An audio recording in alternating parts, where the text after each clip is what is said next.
Cumprimento os irmãos com a paz do Senhor. Amém. Quem está feliz com Jesus hoje? Então encontre uma pessoa bem bonita do seu lado e dê um sorriso para ela. Tem gente que nem vira o pescoço. Não pode ser tão sincero assim. Abra sua Bíblia comigo no Evangelho segundo escreveu São João, no capítulo de número 21. João, capítulo de número 21. Quem encontrou, diga amém. Amém. Vamos ler aqui a partir do versículo de número 15. João 21 e 15.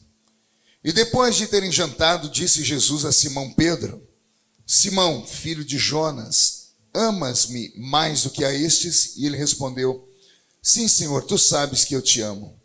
Disse-lhe: apacenta as minhas ovelhas.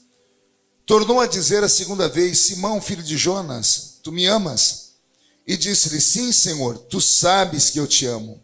Então disse: apacenta as minhas ovelhas. Disse-lhe a terceira vez: Simão, filho de Jonas, tu me amas? E Simão entristeceu-se por lhe ter dito pela terceira vez: amas-me? E disse-lhe o Senhor, Senhor, tu sabes tudo, tu sabes que eu te amo. E Jesus disse-lhe: apacenta as minhas ovelhas. Na verdade te digo que quando eras mais moço, te arrumavas e andavas por onde querias, mas quando já fores velho, estenderás as tuas mãos e outro te amarrará e te levará para onde tu não queiras. E disse isto, significando com que morte havia ele de glorificar a Deus. E dito isto, disse-lhe: segue-me. E Pedro, voltando-se, viu que o seguia aquele discípulo a quem Jesus amava, e que na ceia se recostara também sobre o seu peito, e que dissera: Senhor, quem é que te há de trair? Vendo Pedro a este, disse a Jesus: Senhor, e deste, o que será? Disse-lhe Jesus: se eu quero que ele fique até que eu venha, que te importa a ti? Segue-me tu. E divulgou-se, pois, entre os irmãos este dito, que aquele discípulo não havia de morrer.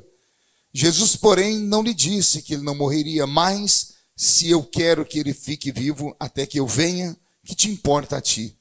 E este é o discípulo que testifica destas coisas e as escreve, e sabemos que o seu testemunho é verdadeiro. Amém, igreja? Feche a Bíblia, coloque no banco, na cadeira, pegue na mão da pessoa mais perfumada que estiver do seu lado. Isso. Fica sozinho não. Pega na mão de quem está aí do outro lado. Isso. Junta em 2, 3. Isso. Aperte a mão da criatura com carinho até ela falar aleluia. Os pentecostais chegaram aqui. Vamos orar. Pai, nós te exaltamos. Nós te glorificamos. E nós entendemos que dentro de mais alguns minutos, e uma vez mais, este santuário ficará pequeno para o tamanho da glória que o Senhor vai mandar do alto dos céus. Os que vieram tristes começarão a saltar de alegria. Os que vieram se arrastando não voltam para casa se arrastando. Hoje voltarão voando nas asas de um novo tempo. E antes que eu comece a revelar os seus mistérios, cerque esta igreja com a sua glória. E num raio de 5 quilômetros, onde houver um demônio alojado, eu dou a esses demônios segundos para sumirem daqui, porque se não sumirem, serão queimados pelo poder da sua glória que aqui será derramada. Senhor, rasgue os céus sobre nós. Manda anjos de fogo descerem aqui. Que estes anjos desçam trazendo brasas de fogo nas mãos. Comecem a esparramar estas brasas no meio da igreja.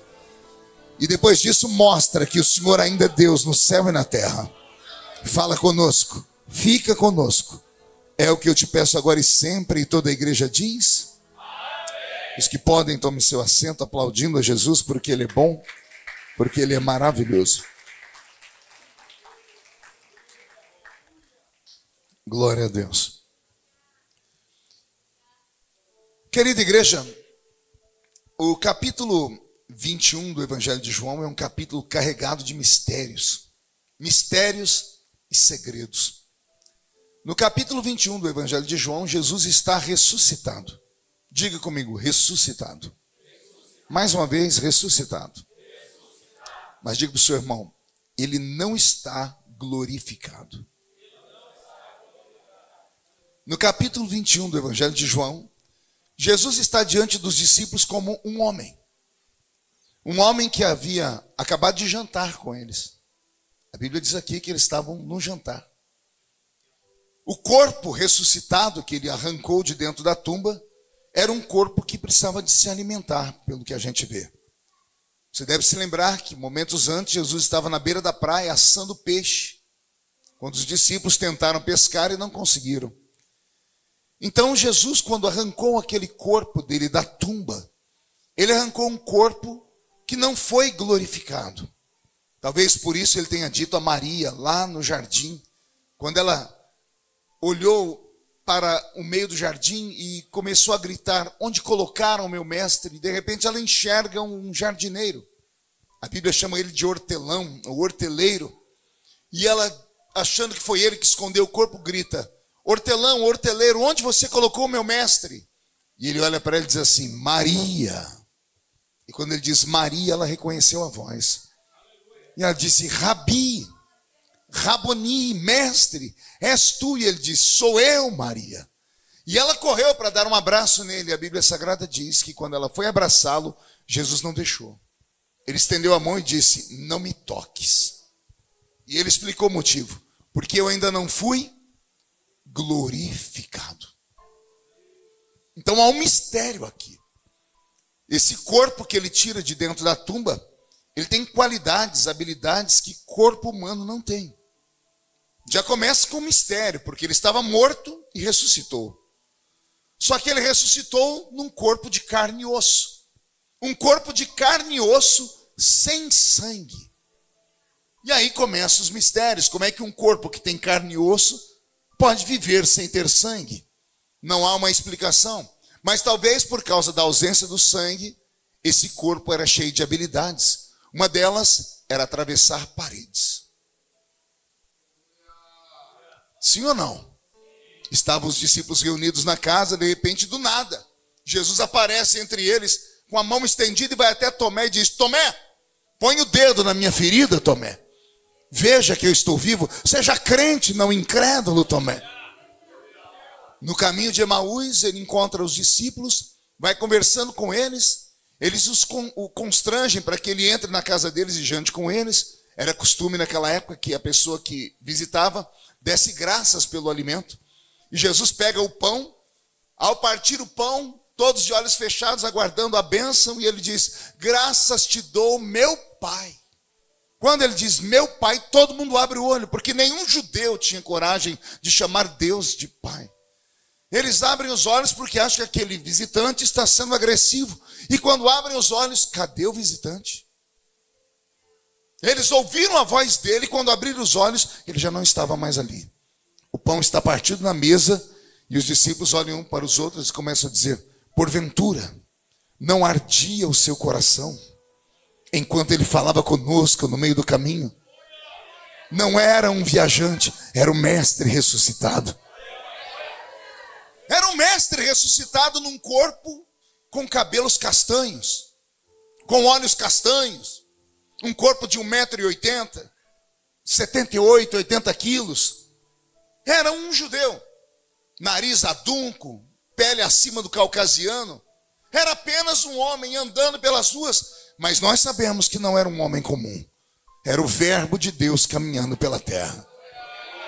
Jesus ressuscita e aparece por um período de 40 dias para cerca de 500 testemunhas. Não foi uma pessoa que o viu ressuscitado. Não foram duas, foram 500 testemunhas. Uma pessoa pode mentir, duas podem mentir, três podem mentir, depois 4 ou 5 podem até começar a mentir. Mas duvidar de 500 pessoas que afirmam, eu o vi, ele ressuscitou. Ele não está mais na tumba, ele está entre nós nesta noite. E a presença dele ainda é viva. No período de 40 dias, ressuscitado, aparecendo a 500 testemunhas, ele marcou 2 encontros. essas viagens que ele fez, essas pessoas a quem ele apareceu, ele não apareceu apenas para dizer, eu estou aqui. Ele falou com eles e marcou 2 encontros. O primeiro encontro, capítulo 21 do Evangelho de João. O segundo encontro, capítulo 1 de Atos dos Apóstolos. Logo na sequência. Se você virar a página do capítulo 21 que lemos, você vai encontrar Atos dos Apóstolos. Aí estão os 2 últimos encontros de Jesus com a raça humana. No capítulo 21, Jesus marcou um encontro particular com os discípulos. Com aqueles que ele havia de transformar em apóstolos. Ele deixou 12, mas agora eles estão apenas em 11, porque o Iscariotes se matou. Amém até aqui? É esse encontro que mexeu comigo. Nesse encontro, Jesus fez coisas estranhas. Ele deu ensinamentos e de repente ele parou de ensinar e fez assim. E a Bíblia diz, e tendo dito isto, assoprou sobre eles, dizendo, recebei o Espírito Santo. Está no capítulo 20, é só você olhar momentos antes. Ele olhou para os discípulos, liberou uma palavra sobre eles e do nada, foi no rosto de cada um deles e fez assim.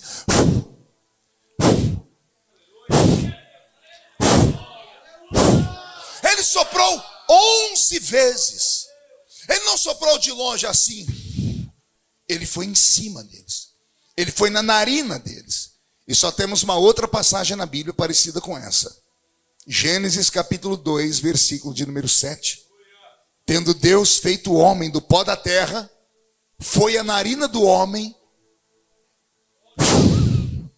e soprou o fôlego de vida. Olha que interessante. Neste finalzinho de evangelho, nós temos revelações profundas. Nós temos primeiro a devolução do que o homem perdeu lá no Éden, que foi a presença do Espírito Santo. O homem recebeu um sopro de Deus. O sopro de Deus colocou aquele pedaço de barro de pé, e aquele pedaço de barro de pé tinha poderes e autoridade sobre todos os animais. Aquele pedaço de terra cheio do fôlego de Deus viveu mais de 800 anos. Estou falando de Adão. E depois que ele começou a pecar, e seu pecado foi atingindo o coração de Deus de maneira muito triste, Deus foi se retirando da terra. Deus se retirou do jardim, Deus se retirou dele. E por fim, lá no dia da Torre de Babel, Deus retirou a última coisa que havia sobrado do céu dentro do homem, que era o seu próprio idioma. E lá Deus confundiu o idioma da terra. Deus retirou tudo que o homem havia recebido. A presença do Espírito Santo não podia ficar mais dentro do homem. Quem já leu Gênesis deve se lembrar do diálogo de Deus com Noé. O meu espírito não contenderá mais com o homem. Era Deus dizendo, o homem não merece a presença do meu espírito, porque o homem é mau, o homem é bruto, é cruel, o homem é ingrato, é sujo. Então Deus retirou toda a fagulha divina da terra. Agora, milhares de anos depois, está Deus entre os homens. Ele diz para os homens, se agrupem aqui porque eu vou fazer uma coisa. O que, Senhor? Eu vou devolver o que eu tirei. De que forma? Assim, ó.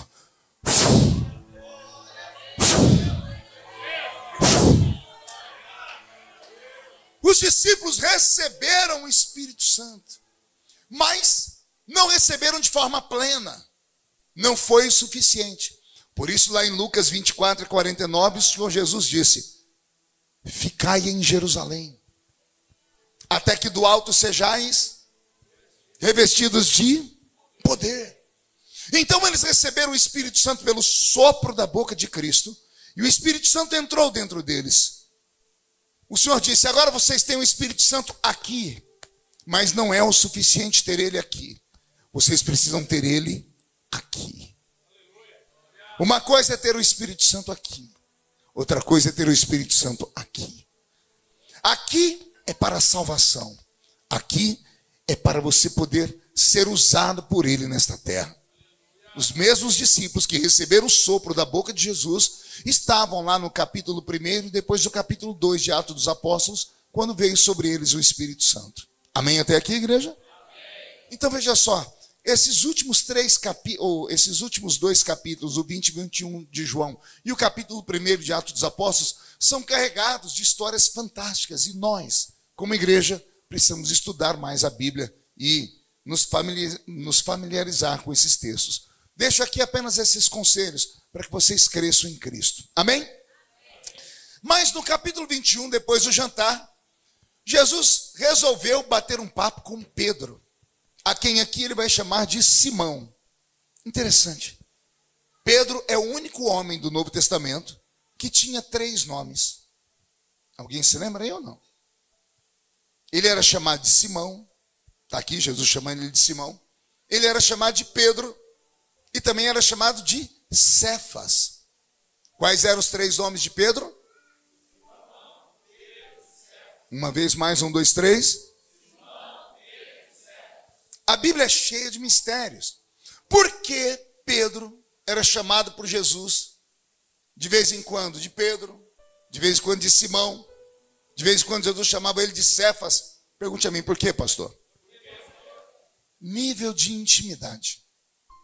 Eu sou casado há 32 anos com a irmã Edileuza. E carinhosamente, há muitos anos eu chamo ela ou de amor ou de, porque Edileuza é muito comprido. Então eu falo de amor. Mas de vez em quando eu chamo ela de Edileuza. E quando eu chamo ela de Edileuza, ela fala assim para mim: por que você está me chamando assim? Eu falo, mas é o seu nome. Ela diz, mas você não me chama assim quando você está bem. Alguém pegou aí? Pegou o gancho, entendeu?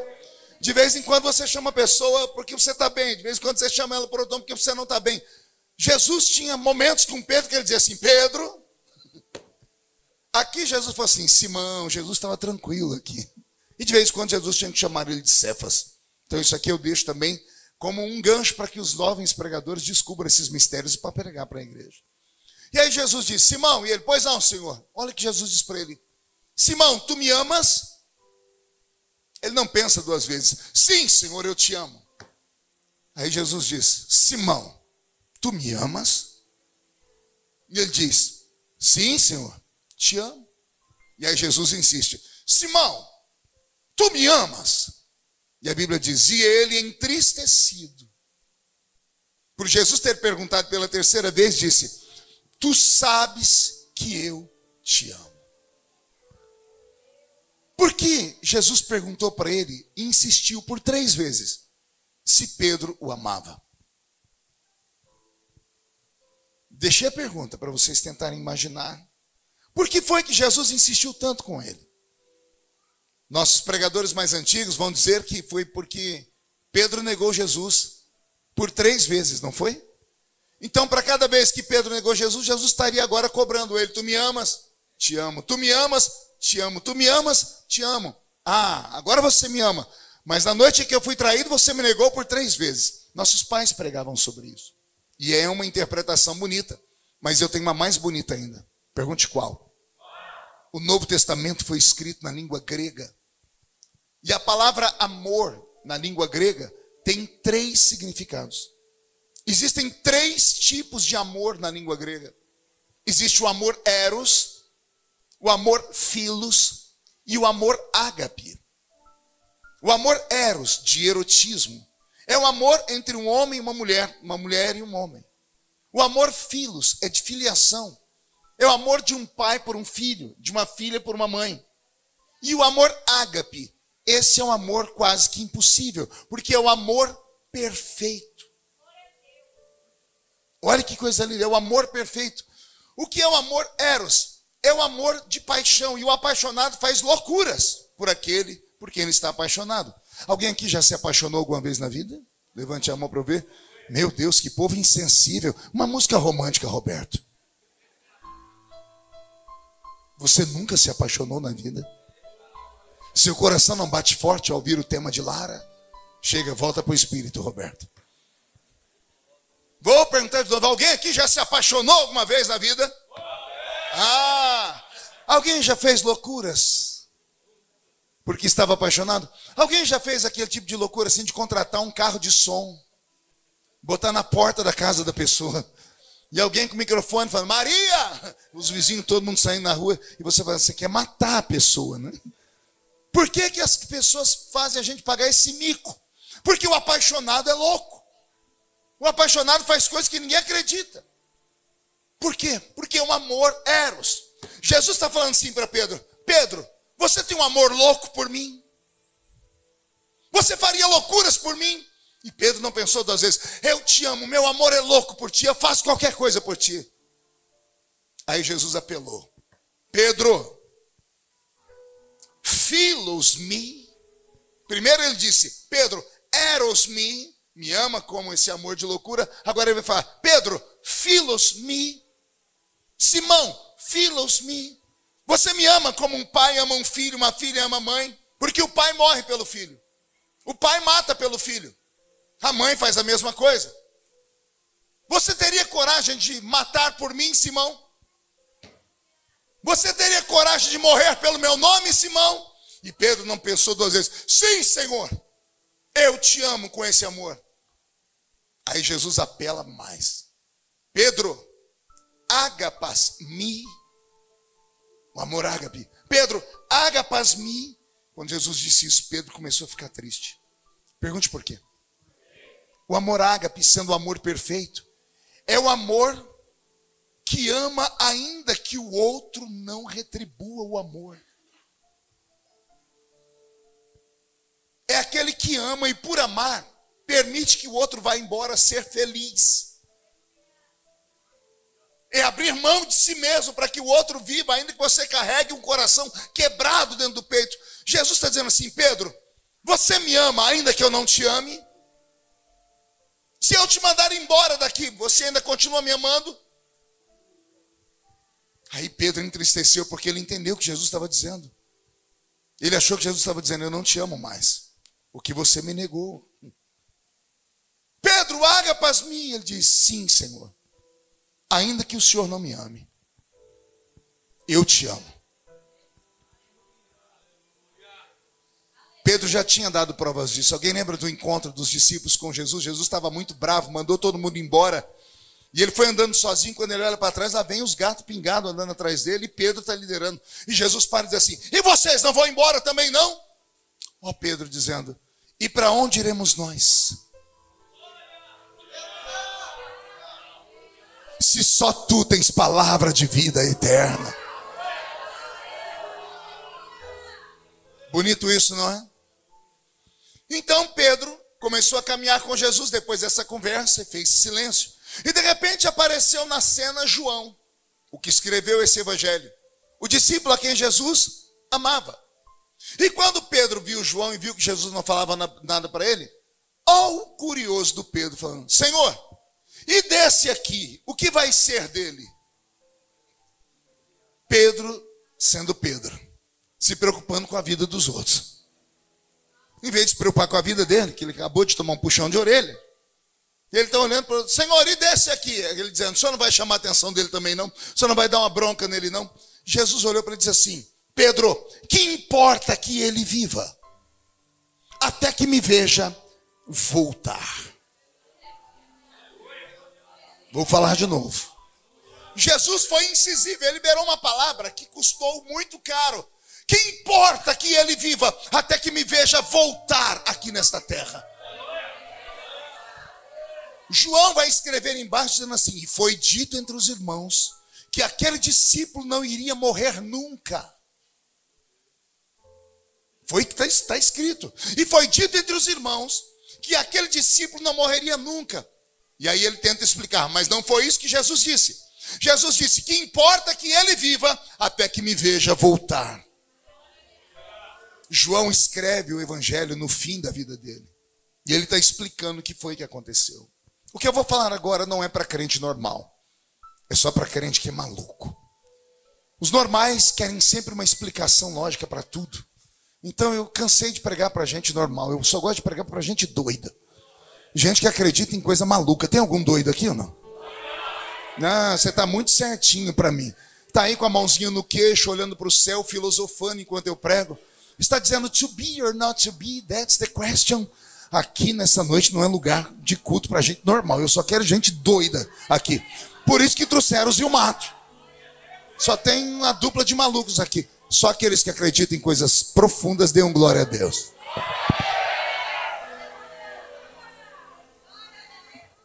Olha onde nós vamos entrar. Quando Jesus diz assim, que importa que ele viva, até que me veja voltar no meu reino e na minha glória, Jesus cria um problema com todos os outros discípulos. Pergunte por quê? Porque era necessário, para que o evangelho crescesse no mundo, que todos os discípulos morressem de maneira violenta. Era preciso sacrifício. Todos os discípulos de Jesus, com exceção de João, morreram de maneira violenta. Pedro morreu crucificado. E quando crucificaram, ele gritou: não sou digno de morrer como Cristo, meu Senhor. E inverteram a cruz dele de cabeça para baixo. A morte dele foi pior do que a de Jesus. Outros foram cerrados ao meio. Outros foram espancados, colocados dentro de sacos e jogados no meio do mar para terminar a sua vida agonizando sem oxigênio. Alguns morreram com um golpe de um aparelho parecido com um machado, mas que a ponta contrária era como uma bigorna, com um furo no centro da cabeça. João Marcos foi arrastado pelas ruas de Alexandria por um cavalo, até que todo o seu corpo ficou esfolado vivo. Alguns foram decapitados. Todos os discípulos de Jesus, todos, morreram de maneira violenta, menos João. E não é que não tentaram matá-lo. Tentaram matá-lo. Mas aí vem a pergunta: quem é que pode matar aquele que está debaixo de uma promessa? Vamos começar a entender a pregação. Quem é que pode arrancar a vida daquele que tem uma promessa que saiu da boca do próprio Deus sobre ele? Alguém aqui tem uma promessa de Deus que ainda não se cumpriu na sua vida? É sério, você tem essa promessa? E por que você está triste? Se você tem essa promessa, não tem AIDS, não tem câncer, não tem Covid, não tem acidente de carro, não tem AVC. Quem está debaixo de uma promessa de Deus não tem afogamento, não tem eletrocutamento, não tem bala perdida. Quem está debaixo de uma promessa de Deus não tem polícia, não tem traficante, não tem partido político. Quem está debaixo de uma promessa de Deus não pode morrer até que a promessa se cumpra. Por quê? Porque quem prometeu não foi homem. Homem promete sentado e não cumpre em pé e vice-versa. Quando Deus promete, Ele move o céu, Ele move a terra, Ele move o planeta, Ele move homens, Ele move reinos, Ele move. Jesus falou: que importa que Ele viva, até que me veja voltar. Esta palavra transformou João num ser imortal por um tempo. Quem conhece história e gosta de história da igreja, vai se lembrar da história do imperador Diocleciano. Diocleciano era um intelectual, perdia o sono à noite, ia na biblioteca, pegava livros e começava a ler. E lendo as fábulas e as histórias dos romanos, ele começou a ler a história de uma religião que havia nascido alguns anos antes, chamada de O Caminho. Qual o nome da religião? Pergunta para o seu irmão: conhece essa religião? Diga para ele: é a sua. Jesus é o caminho, a verdade e a vida. Lendo as histórias, ele viu contos de pessoas que viram milagres. Cegos, surdos, paralíticos. E ele acordou empolgado, chamou os seus discípulos, ele era o imperador, e disse: será que sobrou alguma testemunha que andou ao lado desse tal de Yeshua? Eu quero que vocês vasculhem o reino. Os imperadores não tinham o que fazer. E os empregados se viraram nos 30, rodaram a terra toda, foram a Israel e descobriram um que estava vivo. O nome dele? João. 90 anos de idade tinha João. Desde esse dia que Jesus falou com ele aqui, que importa que ele viva, passou 60 anos. João ouviu da boca de Jesus: que importa que ele viva até que me veja voltar no meu reino e na minha glória, com 30 anos. Agora João tem 90 anos e o imperador Diocleciano descobre. E o imperador chama João para que ele conte os fatos e os feitos de Cristo. E João prega para ele. E o evangelho, quando pregado com vida, ele gera duas coisas. Ou ele gera uma paixão única por Jesus, ou ele gera um ódio absurdo. Você já deve ter tido a oportunidade disso. Você pregar o evangelho para alguém, a pessoa se converter. E pregar para outra pessoa nunca mais vem conversar com você. O evangelho, ele ou ama ou odeia. Ao pregar para Diocleciano, Diocleciano odiou o evangelho. Pergunte por quê? Porque João pregou contra os costumes dele. Os romanos não tinham moral. Dormiam homem com homem, mulher com mulher, homem com animal. E João começou a falar sobre pureza e santidade. Ele se sentiu ofendido. E ao se sentir ofendido, como imperador, os imperadores romanos, eles achavam que eram deuses encarnados. E diziam àquele mero mortal: ou você retira o que disse, ou eu te mato. E João, com 90 anos de idade, eu imagino rindo por dentro, dizendo assim: tenta. Você vai me fazer um favor. Porque viver até os 90 anos não é muito legal. Todos os velhos que eu conheço estão cansados, não conseguem caminhar, não conseguem pensar direito. Imagina você viver para ver todos os que você ama morrerem. Imagine o fardo de viver num tempo onde a expectativa de vida era curta e você, com 90 anos de idade, não conhecer mais ninguém da sua geração. Todos os parentes de João estavam mortos. Todos os discípulos da época dele estavam mortos. Todos os que ele conheceu estavam mortos. Só tinha ele, um eremita, andando pela terra. E a morte não pode levá-lo. Por quê? Porque há um manto sobre ele. Um manto invisível. E aí vem o imperador Diocleciano dizendo assim: eu vou te matar. Um dos historiadores diz que João olhou para ele e disse assim: a morte não é minha inimiga. A morte é minha amiga. A morte é uma carruagem que eu pretendo encontrá-la logo, para me tirar daqui e me levar para o peito do meu amado amigo. Sinto saudade de reclinar a minha cabeça no peito do meu amigo. E o imperador ficou mais furioso ainda. Então ele mandou trancafiar João, chamou seus conselheiros e disse: eu quero uma fórmula de tortura diferente. Os romanos foram a nação, a civilização mais cruel da história. Eles inventaram métodos de tortura que nenhuma outra civilização fez. Eles inventaram a cruz. Eles inventaram a cruz de Santo André. Já viram falar da cruz de Santo André? O irmão de Pedro foi morto, crucificado em forma de X. A cruz comum são duas hastes assim. A cruz de Santo André é uma cruz assim. Eles inventaram o azorrague, o chicote que espancaram Jesus, que tinha de 7 a 12 tiras de couro e na ponta limalhas de ferro, pedaços de ossos de carneiro, que quando batiam nas pessoas fincavam e ao puxar abriam buracos no corpo. Os romanos inventaram a coroa de espinhos. Eles inventaram métodos de tortura. E agora esse imperador disse: eu quero que esse João morra de uma forma que o mundo inteiro comente. E aí os homens cruéis foram pensaram, chegaram em Diocleciano e disseram: encontramos um método de tortura que não foi usado ainda. Qual? Morte dentro de azeite fervendo. Azeite fervendo. Ele mandou preparar a festa. Chamou os amigos, os parentes, chamou todas as pessoas importantes do seu tempo, mandou colocar uma espécie de banheira dentro da sua sala, mandou colocar azeite fervendo que estava borbulhando e mandou buscar João no cárcere. E lá vem o velho, amparado por soldados, e Diocleciano dizendo a ele: ali está o seu fim. Se você não negar o seu Cristo e não me pedir desculpa pelo que você falou, você vai morrer ali. A tradição diz que João falou assim para ele: se eu fosse mais moço, eu correria e me jogaria dentro daquele tacho.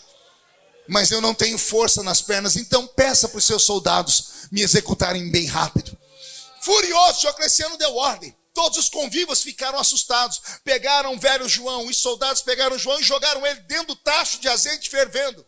E subiu uma cortina branca de fumaça. Aquele fenômeno que acontece na sua cozinha. Quando a senhora pega um bife frio e joga numa frigideira quente, não sobe aquela fumaceira? Porque encontro de temperaturas, a temperatura do corpo do velhinho estava diferente, porque ele ficou preso no calabouço do palácio. O calabouço ficava no subsolo, perto dos lençóis freáticos de água, então a temperatura do corpo dele estava fria.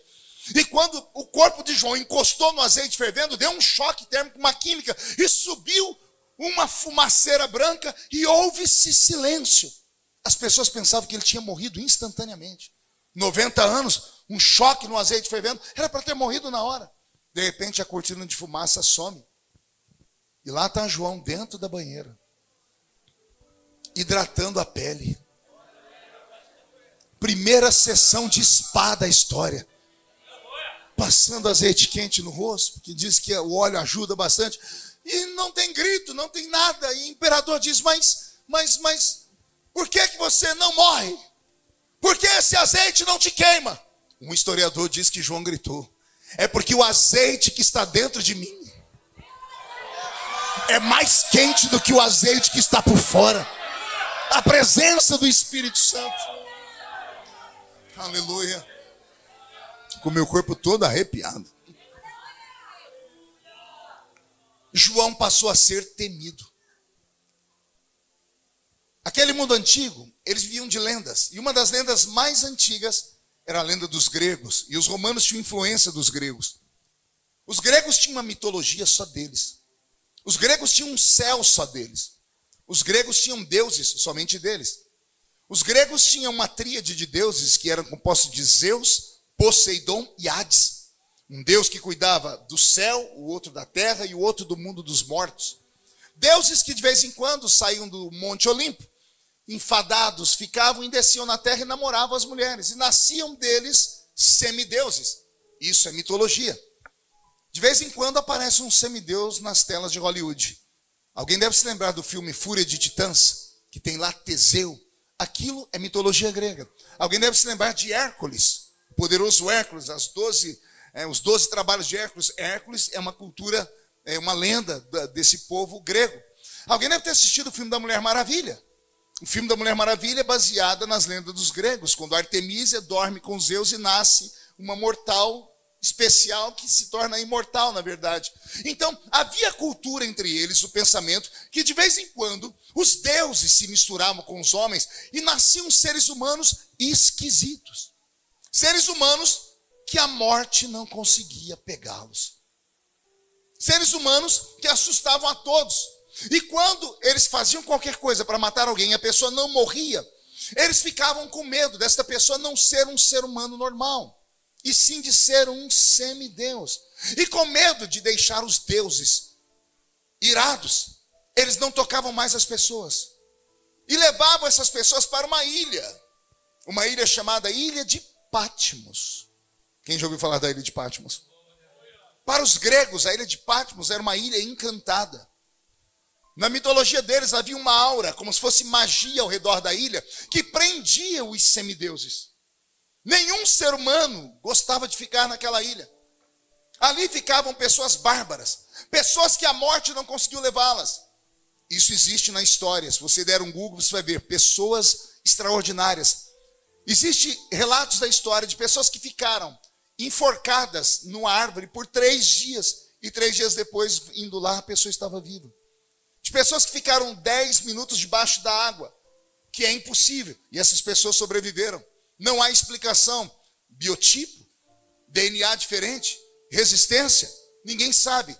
Essas pessoas eram extremamente respeitadas no mundo antigo porque achavam que eles eram deuses.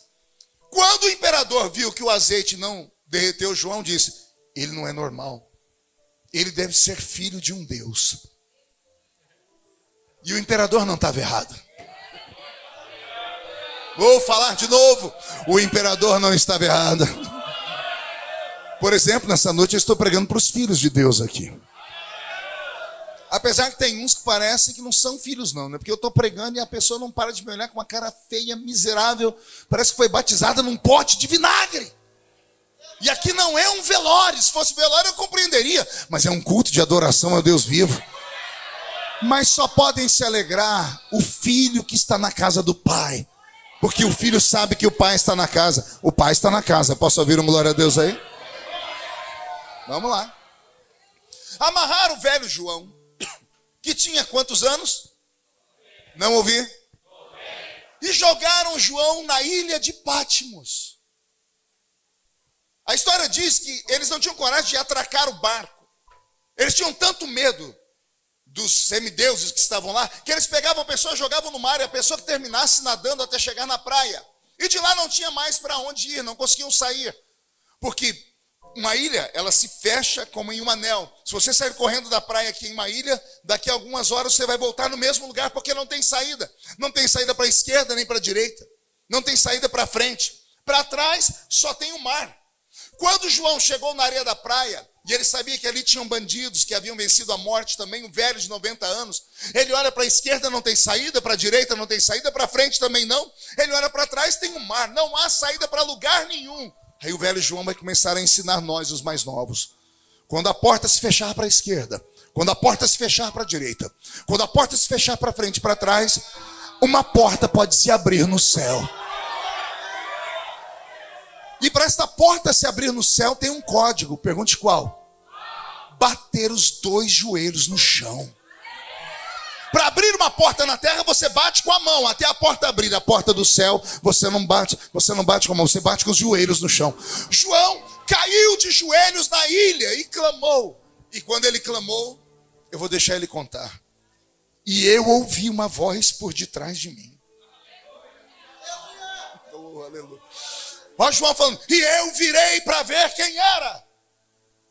E ele disse, e eu vi um homem, cujos cabelos eram brancos como a lã branca, os olhos como 2 tochas de fogo, seus pés brilhavam como latão que saíra da fornalha, o seu corpo era coberto com linho fino, e um cinturão de ouro traçava o seu peito.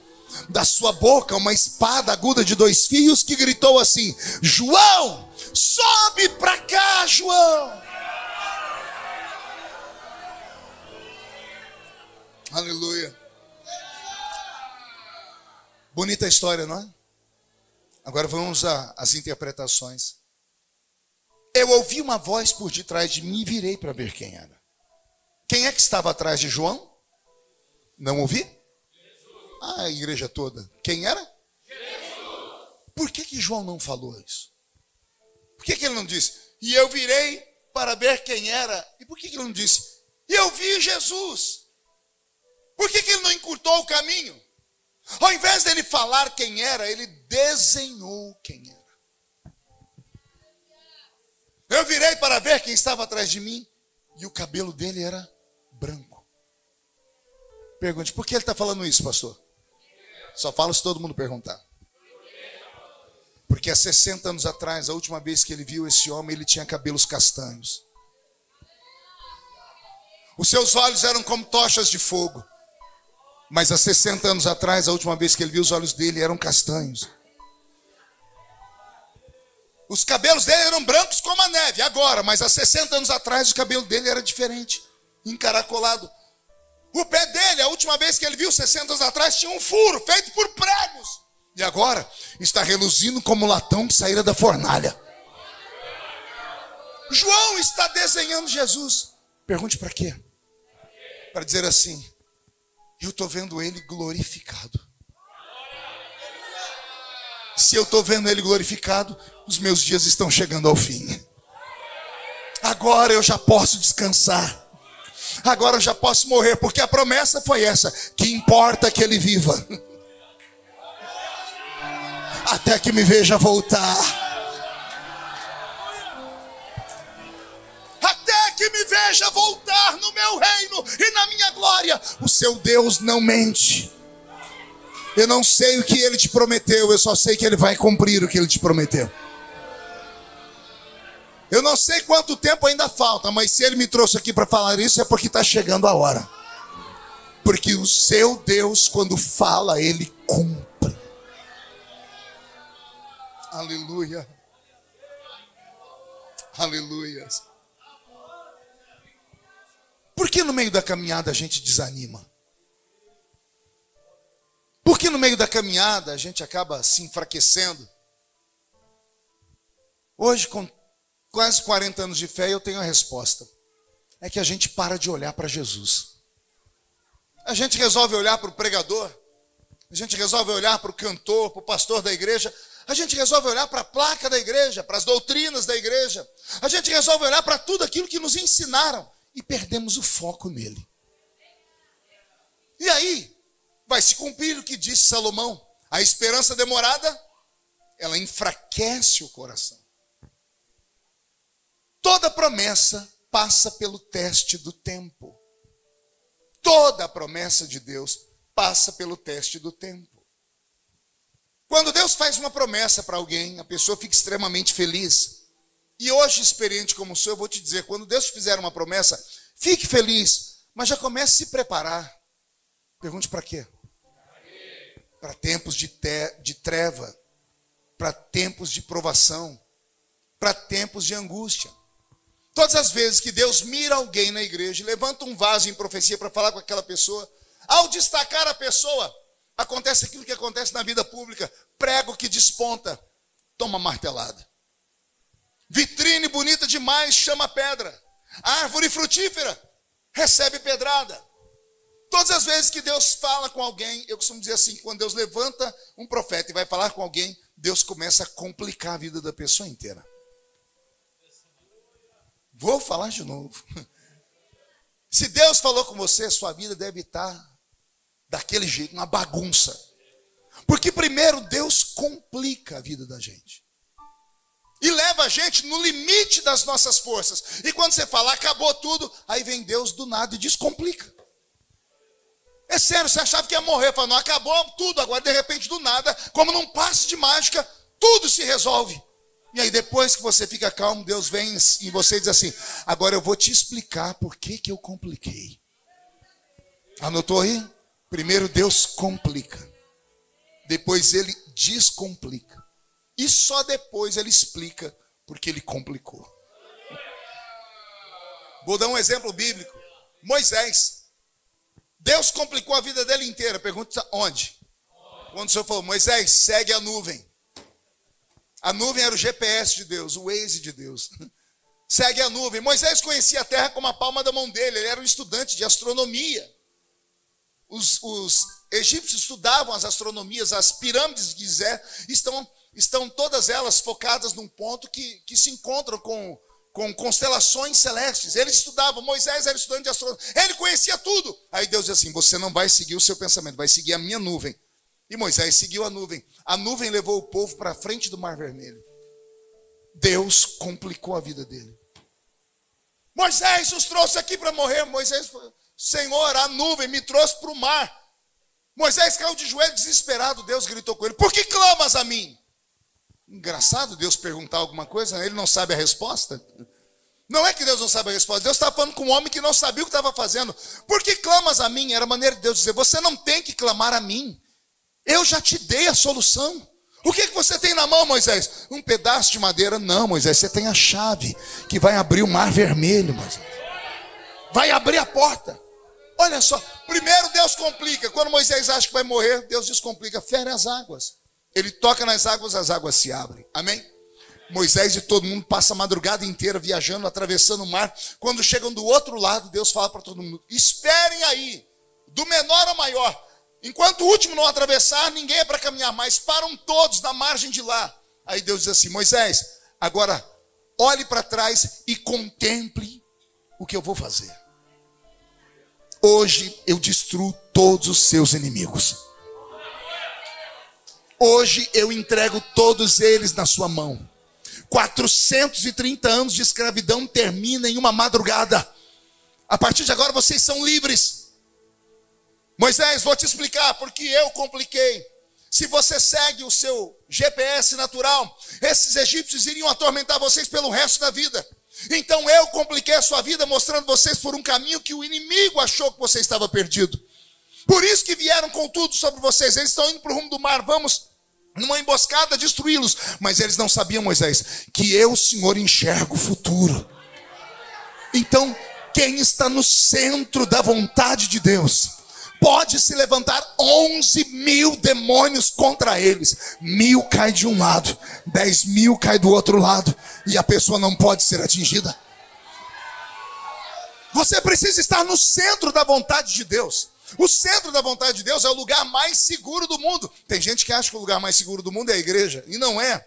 O lugar mais seguro do mundo é quando você está fazendo a vontade de Deus. Ainda que no momento você não entenda, ainda que no momento você só sofra, se você tiver plena convicção de que está fazendo o que Deus te mandou, mais cedo ou mais tarde vai romper. Primeiro Deus complica, aí vem Deus e descomplica, e depois Ele explica por que complicou. Por que será que Deus me deu essa palavra essa noite?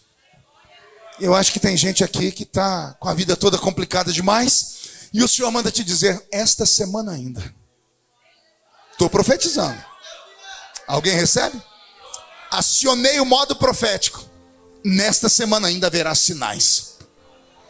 Daqui até domingo, fique atento aos sinais.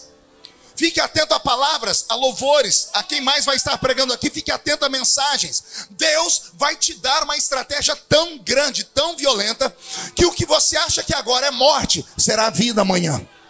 O que você achou que foi para humilhação, dupla honra está à sua espera depois dessa noite. E se alguém acredita nisso, reage, pelo amor de Deus. Reage. Quem está debaixo de uma promessa não pode titubear. Não dê ousadia a esses ladrões de sonhos. Não dê ousadia a esses coveiros de igreja. Essas pessoas que estão na igreja há tantos anos que já não conhecem mais a voz do seu Deus. Que tentam levar as coisas empurrando e acham que tudo se resolve aqui nessa esfera. Nós somos assembleianos. Nós somos crentes do mistério. Nós acreditamos em línguas estranhas, em profecias. Nós acreditamos que Deus fala em sonhos. Nós acreditamos que Deus levanta intérprete de língua estranha. Nós não somos normais. Estamos aqui, mas nós não somos daqui. Se você tem uma promessa de Deus, comece a se alegrar. E conte os dias, porque uma porta vai se abrir. Uma janela vai se abrir. Deus vai levantar alguém, ou Deus vai levantar algo, ou Deus vai levantar alguma coisa. Vai acontecer um mistério. E quando isso acontecer, você vai se lembrar deste culto de hoje. Porque eu não sei se vocês sabem, mas esse culto de hoje não estava na minha agenda. Mas estava na agenda de Deus. Foi o Senhor que quis este culto. O de ontem foi desejo dele. O de hoje é desejo do Senhor. Então pegue isso, pegue a palavra, coma ela, mastigue, põe no coração. Pegue a dúvida, joga no chão, pisa em cima. Pegue esses demônios, Zé Pilintra, Zé Pilantra, Chucaveira, Tranca-Rua, Preto Velho. Joga eles nos quintos dos infernos. Quando sair por aquela porta ali, sai com o peito estufado, sai pisando firme na terra. Chegando na rua da sua casa hoje, age como um louco. Entra gritando: cheguei nessa jossa aqui. É para os seus vizinhos escutarem, é para os demônios escutarem. Quando for entrando na sua casa, abre a porta e não entra. Abre a porta e diz assim, ó, 5 segundos para tudo que não presta, que está aí dentro, sair agora. Cronometrado. É para sair. 5 segundos depois entra. Fecha a porta e sente. Se você sentiu que não saiu, arregaça as mangas e quebra o diabo na oração hoje à noite. Faz da sua casa um campo de guerra. Guerreia no quarto, guerreia na cozinha, guerreia na sala. Agarre os demônios pelo chifre, esfrega a cara deles no chão, chuta eles para o inferno. Esta noite é noite de quem tem promessa. Quem tem promessa? Quem tem promessa? Quem tem promessa? Quem tem promessa? Terabassuri de candoroba xarabacara labacara labas. Inaramassuri de candoroba xeta cara laçaria.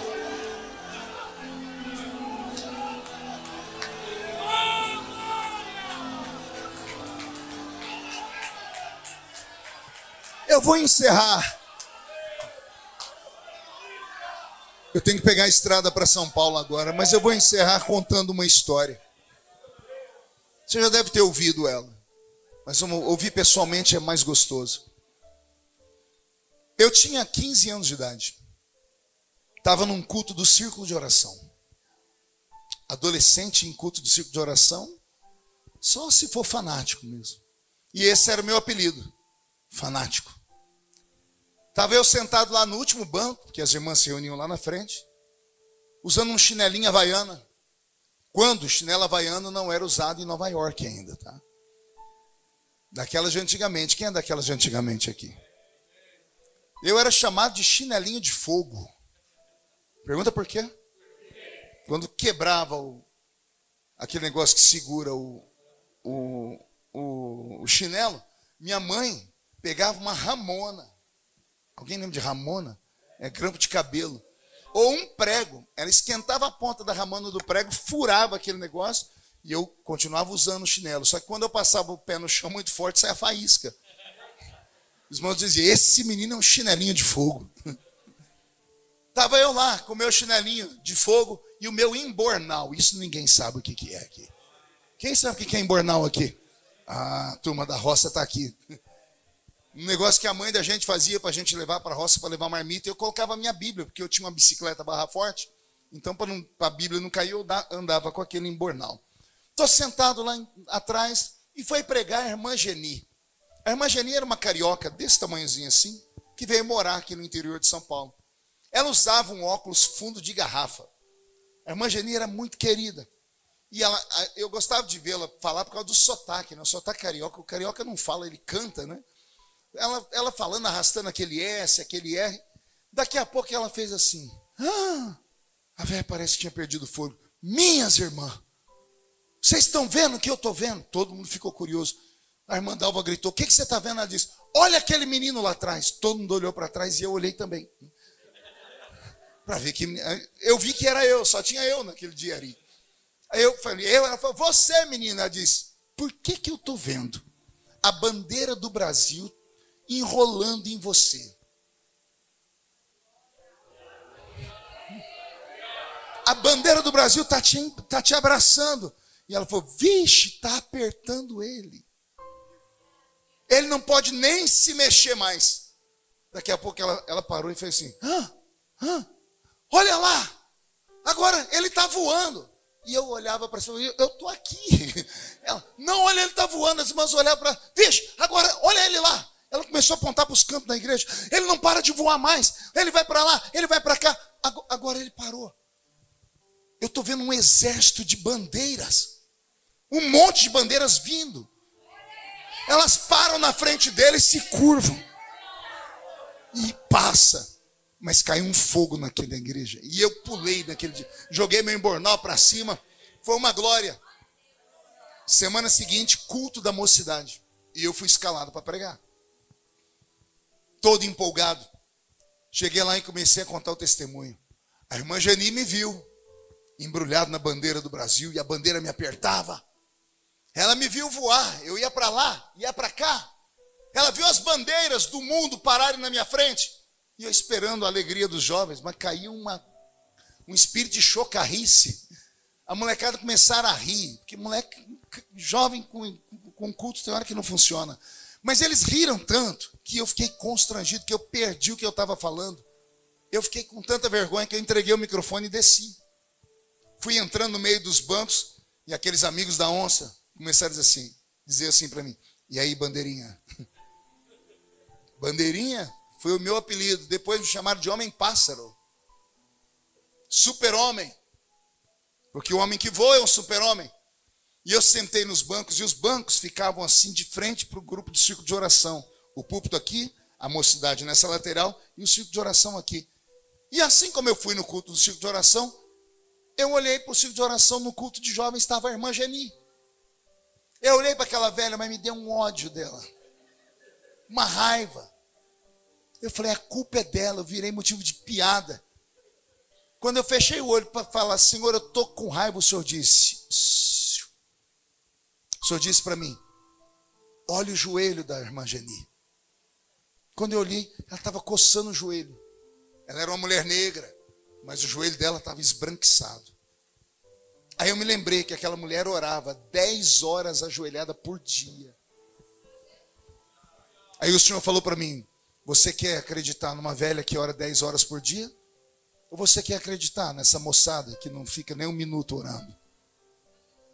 O Senhor disse, eu disse ao Senhor, eu acredito, irmã Geni. O Senhor disse, então guarde a promessa.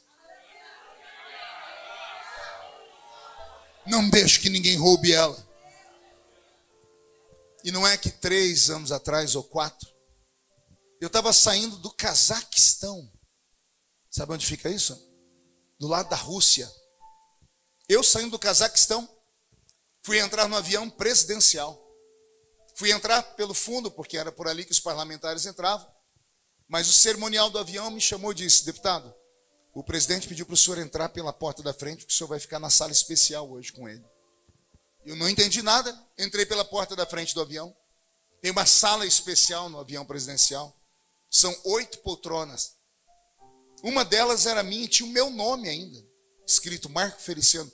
Eu sentei, eu não sabia nem como ficar. Daqui a pouco chegou o presidente, chegou os ministros, gente importante, estava o chanceler brasileiro, ministro das Relações Exteriores. E todos eles ali, o avião decolou. Quando o avião decolou, eles começaram a conversar. E eu fiquei na minha, né? Eu abracei a minha insignificância e fiquei com ela. Daqui a pouco, o presidente olhou para mim e disse assim: ô Feliciano, o que você acha desse assunto aqui? Eu falei: ô presidente, tem pessoas aqui que conhecem muito mais do que eu, os ministros. Eu quero saber de você. E eu falei o que eu pensava. Ele disse: o que você acha desse outro assunto que eu vou falar agora na China? Nós estávamos indo para a China. Eu disse: se eu fosse eu, poderia falar isso, isso, isso. Ele disse: espera aí. Ele pegou uma caneta, vai falando aí. Ele anotou e disse: pois eu vou usar o que você falou aqui. Aí um chanceler perguntou para mim: Feliciano, sobre o nosso contato das relações bilaterais de um país com outro, que eu tinha chegado da África, o que você acha? Eu falei: foi só um minutinho. Ele chamou o assessor dele: anota o que o Feliciano está dizendo aqui. Daqui a pouco eu me vi por 1 hora dando conselho aos mestres, aos magistrados, às autoridades. Jantamos no avião. Daqui a pouco todo mundo dormiu um para cá, outro para lá. Eu não conseguia dormir, parece que eu estava elétrico, parece que eu tinha tomado 5 Red Bull, uma adrenalina subindo, subi e desci, o meu corpo acelerado.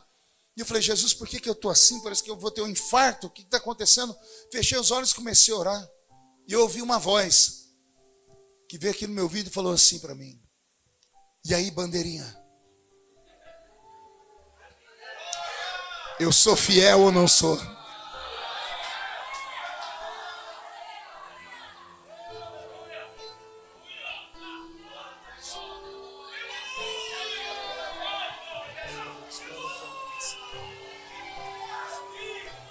Eu levantei dali, Zil Matos, e entrei dentro do banheiro do avião. Um banheiro de avião muito pequeno. Eu fiz um malabarismo para me agachar, ajoelhar, e transformei aquele vaso sanitário em altar. E falei: tu és fiel, Senhor. O Senhor é o Deus que pega o homem do monturo e coloca ele entre os príncipes da terra. O Senhor é o Deus que pega um cortador de cana do interior de São Paulo e leva pelo mundo.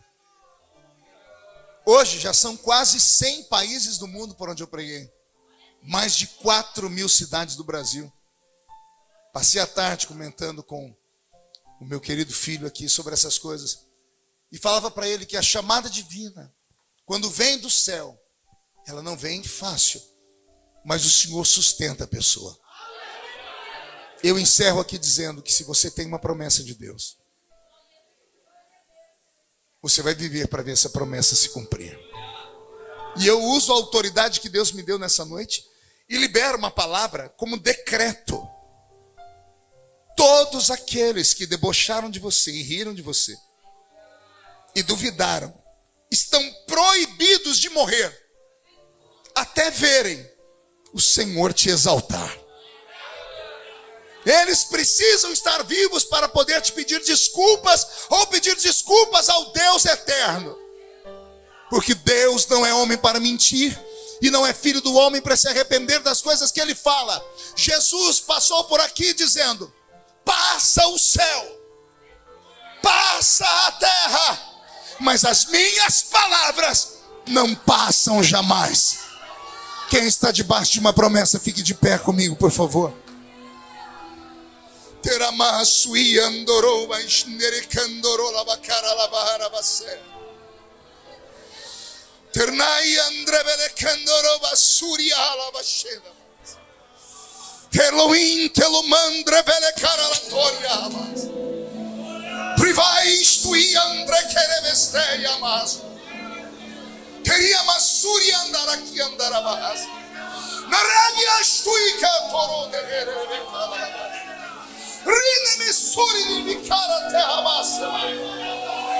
Onde houver alguém que está debaixo de uma promessa, Senhor, incendeia esta criatura nesta noite.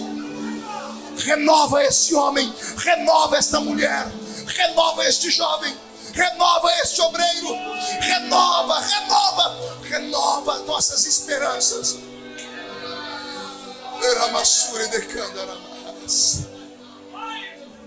Nós poderíamos estar em qualquer lugar nessa noite, Senhor, mas nós estamos na sua presença. Incline a cabeça. Eu vou fazer um convite de altar. É só um. Eu queria orar com pessoas que não estão aguentando mais esperar o cumprimento da promessa. Eu queria orar com quem tem coragem de dizer assim: pastor, eu já não acredito mais. Eu acho que foi mentira. Eu acho que não foi Deus que falou. Eu acho que o profeta se equivocou. Eu queria orar aqui na frente do altar só com quem precisa que Deus acelere o processo. Tem coragem de vir? Estou te esperando.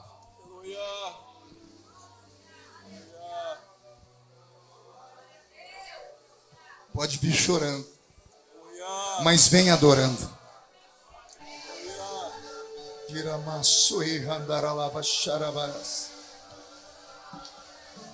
Aqui está, Senhor, a sua noiva. Aqui está a sua igreja.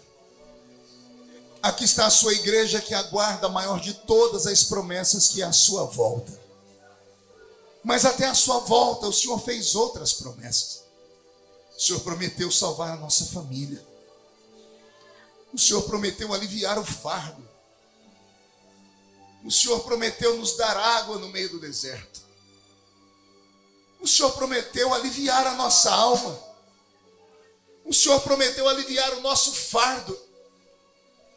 Tem homens e mulheres aqui na frente, Senhor, que já não estão suportando mais a dor de existir num mundo tão injusto. Então, Senhor, nesta noite, faz uma aliança com eles.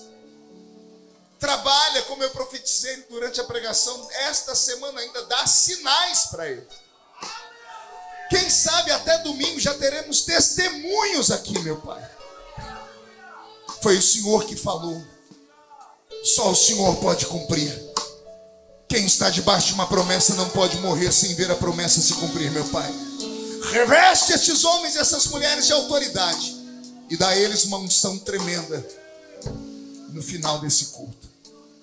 Eu peço que todos levantem a mão direita aberta para o céu comigo. Fechem os olhos e digam: em nome de Jesus, todos os demônios que lutaram contra a minha vida, contra a minha família, que roubaram as promessas, que roubaram a minha paciência, as minhas forças, eu ordeno, venham para a palma da minha mão agora. Feche a sua mão com autoridade. Eu vou contar até 3, nós vamos jogar no chão e pisar em cima. Vai se cumprir Lucas 10:19. Eu vos dei poder para pisar sobre serpentes e escorpiões e todas as obras do diabo. Aí você vai abraçar alguém e vai dizer: a promessa vai se cumprir, porque Deus quebrou o silêncio nessa noite. Você nunca mais será o mesmo depois dessa festa. 1,5, sua família sentirá orgulho de você de novo. 2, quem viver verá para ver o que Deus fará na sua história. 2,5, Botucatu será chamado de terra das promessas. 3, jogue no chão e pise em cima e abrace alguém.